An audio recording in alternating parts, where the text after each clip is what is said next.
Hey everybody, welcome to episode 8 of The Black and White.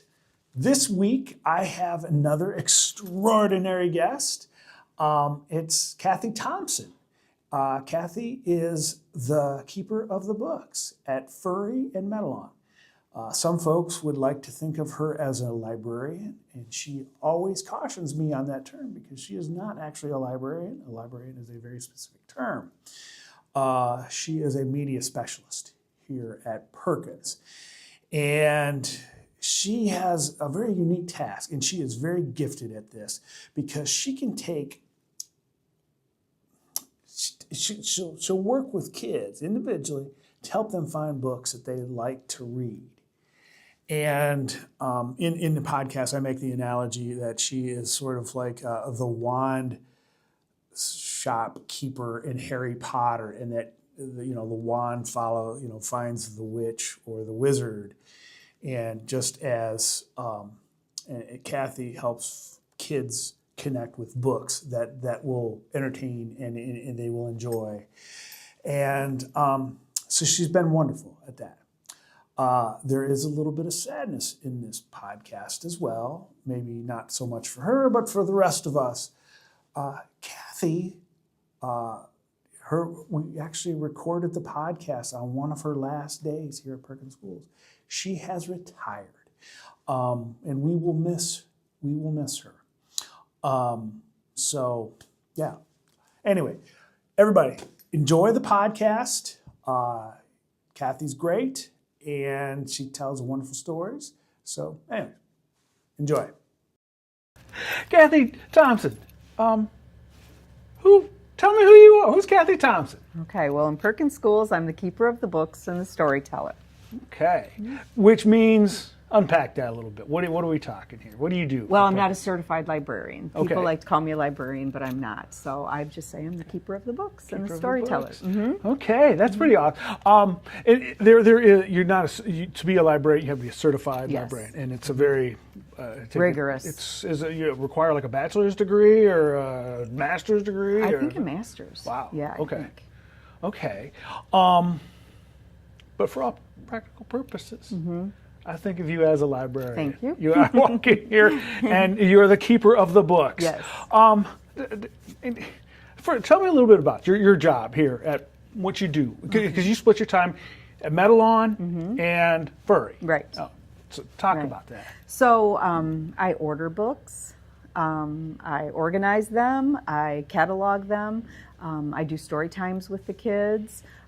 Here we do Accelerated Reader, which is a reading comprehension program. The kids seem to be enjoying that. This was our first year. I do special programs like during election year. We have Ohio, I forget what it's called, but we have a program where the kids come in and vote on the computers, and that's really fun. They like that, and then they get the little I voted sticker, so that they can understand what it's all about and what it's like. Oh, Yeah, very good. I get to do lots of different things. We bring authors in, and they do presentations. And we just had Michael Patrick O'Neill, which you spoke to. He is phenomenal. He was amazing, Yes. and he was wonderful. He was on the podcast. Yes. And he did a great job, and he really, really talked about what I want to talk about, Yes, is he reading. did. Yes, he did. And although he also talked a lot about undersea photography, too, Yes. which is pretty cool. Oh, it's fascinating. So, Fascinating. well, I guess, and there's something else about you that some people might not know. Your days are numbered are here at Perkins. Yes. What's going on? So I'll retire on Tuesday, June 9th, and it's very bittersweet. I've been here 31 years, I think 22 in the library. It's very bittersweet. I'm very proud to have worked for Perkins Schools for so long, and I'm torn between leaving, but like I said, I have a grandson, and I'll be babysitting him, so I'm looking forward to that. Okay, what's your best memory? I'll put you on the spot here. You probably have a lot of them. Oh my gosh. I'll say something in general. It is when I'm reading to a class, and they laugh. Okay. Or they cry, they get emotional, and then So you're you reaching engaged them. with them. Yes, yes. That's pure evidence of engagement. So Yes. that's really awesome. Something else, I always try to ask all my guests, and I'll get a little esoteric, if you will, Okay. but what matters to Kathy Thompson? Being kind to your fellow person, your fellow man. Okay. Uplifting people instead of bringing them down. Being there for people that need a kind word or a shoulder. Okay. Just kindness in the world, I think, is so important. You know, it's funny because my last guest said the same thing. Oh, really? I don't know if Parker Camp. I didn't I see had that Parker, one. and she talked about how important it was to be kind. And my response to her is, like, well, Parker, every time I see you walking in the halls, just being around, you always got a big smile on. Mm-hmm. And honestly, it's the same thing with you. Every time I've walked into either the library at Furry or here at Meadowlawn, and you're here, there's like, oh, you greet me, and always with a smile. And I don't know if you never have anything bad going on in your world or anything, but you're always smiling. If I do, I hide it Yes. because I think it's important to be an uplifting force in the people's lives that you see daily. Okay. Okay. Let's move on. Second part, I always ask my guests to talk to me about either a book they're reading now or one that's their favorite book. Okay. And I think you told me ahead of it that you would like to talk about your favorite book. Yeah. So asking me to choose a favorite book is like asking me to choose which of my two children are my favorite. There is no way I can. So Favorite. How about not the favorite? A favorite. Well, I was going to say I go by authors more. I would say that Taylor Jennings Reid is one of my favorites. I've read a couple of her books, and I hope to read more. Children's chapter books, I would say Mark Brown and The Wild Robot. What an awesome story that is. It's about a robot that takes care of a gosling that he accidentally made an orphan. Okay. Actually, it's a she. They say it's a she. She made an orphan, and she becomes the mother of it. And this robot takes on human feelings and emotions. It's an exceptional story. And that has been a One School, One Book Yes. choice here at Meadowlawn. Yes. Yes, and it is a series. So, and it's been particularly a favorite among many kids. Actually, kids one of love the it. kids a couple weeks ago mentioned how that was their favorite yeah, book. And I think it's even been made into a movie. Oh, wow. Okay. And then we go on to my favorite is picture books, storybooks for kids, for little ones. Let's see, David Shannon wrote the No David books. Okay. And he wrote Alice the Fairy and A Bad Case of Stripes. And he's an author and an illustrator, and he's just awesome. I love his stories. Okay. Sounds like you read a lot of children's Yes. books. And I assume that's not because you're reading on a child's level, but you want to find the perfect book Yes. for the kids. Yes.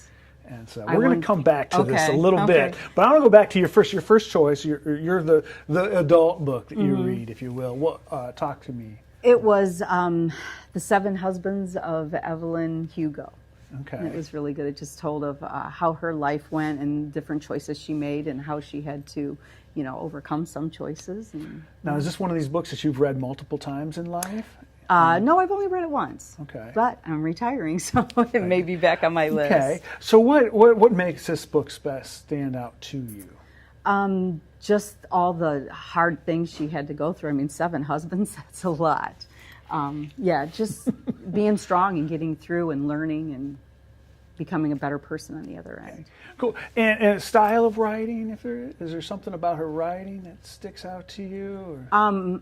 I don't know. I don't know enough about that kind of stuff, but I guess you can just really feel Okay. what's going on in the lives of the Okay. people she writes So about. it is highly engaging. It gets you sucks you in. Yes. Yes. Okay, very good. Yeah. Open us up a little bit more to sort of reading in general. And we talked about, how you're reading a ton of children's books, not for you, but for the kids. Right. And I assume that's sort of like, I don't know, you've probably seen the Harry Potter, the first one where they take him to the wand store. Yes. And it's sort of the wand, and you're sort of like the wand keeper of the book. Okay. With the library, and you're helping the kids find the right book for them.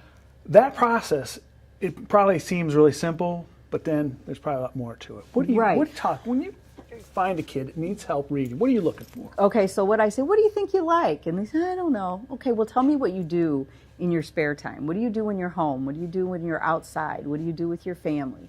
And then usually the hints will come through that. And, oh, you like to sew or you like to cook or whatever. Well, let me take you to that section in the library. Or you like sports. Let me take you to the sports section. Wow. Yeah. So you're getting to know students, through the books that they're reading. Yes. And so they're telling you their story, their sort of their life story, and you're matching them up with a book that they might like. Right. Okay. Any, and you don't have to name names, but any experiences that you've had that are particularly, like maybe a kid who didn't like reading and all of a sudden you got that kid to read a book and it changed the kid? Anything like that? Nothing like that really stands out, but I do remember one time over at Furry, I was reading to a kindergarten class, and there was this little boy sitting up there right in the front, and I don't remember what book I was reading, but it made him laugh. And when I put the book down, he looked at me and he says, "I love you, Mrs. Thompson." Oh my, wow. I know it, I know. Now, you've had students that have graduated and gone on, and so any big stories there that you can? Yes, actually, there was a little boy. He's long gone now.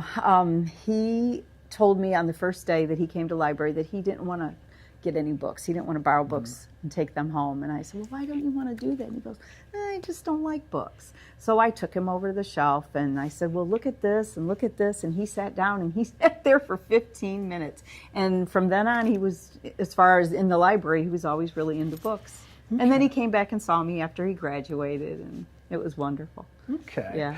Well, and let's talk a little bit about reading in general. Getting kids to, they're going to classes and they're being taught to read, and let's face it, reading is hard when you're starting, and then the more you do it, the easier it comes, obviously. But you're kind of at that front end with many of those kids and their experience, especially over at Furry. How are we doing with reading? How are we doing as a society? Let's not talk so much about Perkins, but I'm worried about. I am too. Which is part of the reason why I started doing this podcast. Yes. I think we need to start talking more about reading. Yes. But from your perspective, what do you think we can do to sort of remedy and get kids reading, get adults reading? Put devices away. I've heard that before. Definitely put devices away, because there's nothing like holding a book, especially if you're sitting with a child and maybe it's one-on-one, and you can look at the pictures and look at the words and fill the pages and point to this and that. Is it a challenge for you, and I imagine for teachers, to get kids to, hey, put the device away, let's open a book and get that? Yes. It is a challenge. And any thoughts on how we might overcome that? I think it has to start in the home. Okay. I really do. I think it has to start in the home. Okay. But it's hard because it's a way of life. It is a way of life. It is. And I think I've seen it just in in other areas, not just reading, but just engagement. The way people are now, and we do need to step back and I've read information about how we're trying to get people outside and play again. Absolutely. And it makes sense. I do see a need for gadgets in some areas. Oh, sure. But we don't need them all the time. And not at such a young age, really. Yeah. Right. Okay. Just in general, to get reading, what else might we do to get people to open a book, to kind of go back to the way it was maybe 15 years ago? That is a good question. I don't know. I don't have an answer for that. I don't know. I guess to me the baseline would be limit the time. Limit the time on devices. Yeah. Right. Very important. Though. Yeah, I'd say. I wonder. It's like to me, and I discovered reading. It was when I was a teenager. It was a different time. There were no gadgets. Right. We're in computers. Right. You're right. Pen and paper. Everything was written out. But now they're everywhere. And I just think it's like hear people like, well, I can listen to a book on tape. Why read it? Right. And it's like, well, no. Maybe we get people to it's relaxing. It's there's therapy there. There's you know, it's helpful to sit and read. And Right. then, you know, I've had a lot of people tell me it's about getting lost in a book. It's Oh, really yes, an yes. amazing thing. Yeah. So, Well, you know, and parents need to be an example. Children learn what they live, and if they see their parent reading or the parents reading with them, taking them to the library, the local library, and doing the programs there, and whatever schools have to offer. Yeah. Good. Yeah. Where do you like to read? I like to sit out on my patio and read. Isn't that Yeah, awesome? Yes. I love it's this time of year. I have a big shade tree in my backyard. I love sitting under the tree reading, or going to the beach. And Oh, sitting and reading. nice. That's Is that nice. your happy place? That is one of the happy Yeah. places. I honestly, and I don't get enough time to read anymore. I feel like it's just there's so many other things pulling me in different ways, and I do so much reading and writing just for my job that sometimes it's like, oh, I need to just sit back and read a little bit of fiction, and, Yes. which is what I really like. Do you? So, Yeah. So very good. What else is there to know? What actually? I said, what is in Kathy Thompson's future? You're retiring. You're leaving us. What are you doing? Bittersweet. What am I going to do? Like I said, I'm going to watch my grandchild. I'm going to spend more time with my parents. My husband and I like to ride bikes, and he wants to travel. What else are we going to do? Do things to our house, you know, get that the way we want it, and just enjoy life. Very good, yeah. Enjoy every moment. Good. Any books you've got on your nightstand ready to crack open when you're... Not yet. Not yet. But I will, for sure. Okay. Well, Ms. Thompson, thank you Yes. so much for taking time to sit with me, Black and White, and also thank you for your service. Oh, to it's Perkins been wonderful. Schools. I mean, it's been amazing, and I think we're all going to miss you. We're going to walk in these libraries, and we're going to think about the keeper of the books. Thank you. And hopefully we can find someone who's can fill your shoes. I'm sure you will. There's lots of good people out there. So Yeah. thank you so much. you. I wish you the best. Thanks. Hey, everybody. Welcome back. Hope you enjoyed that as much as I did. Like I said, Kathy was very interesting, had great, once again, I find myself with another book to add to my list of books to read. Did a little bit of research on Taylor Jennings Reid, and her book, The 7 Husbands of Evelyn Hugo, sounds very interesting. Who knows? Maybe I'll dive into that. Anyway, just as a bit of housekeeping, we are in summertime here, so I don't know quite on how, what I'm going to be doing. I'm sure that I'm going to be dropping podcast episodes a little bit more sparingly here over the summer months, between vacation time and finding guests.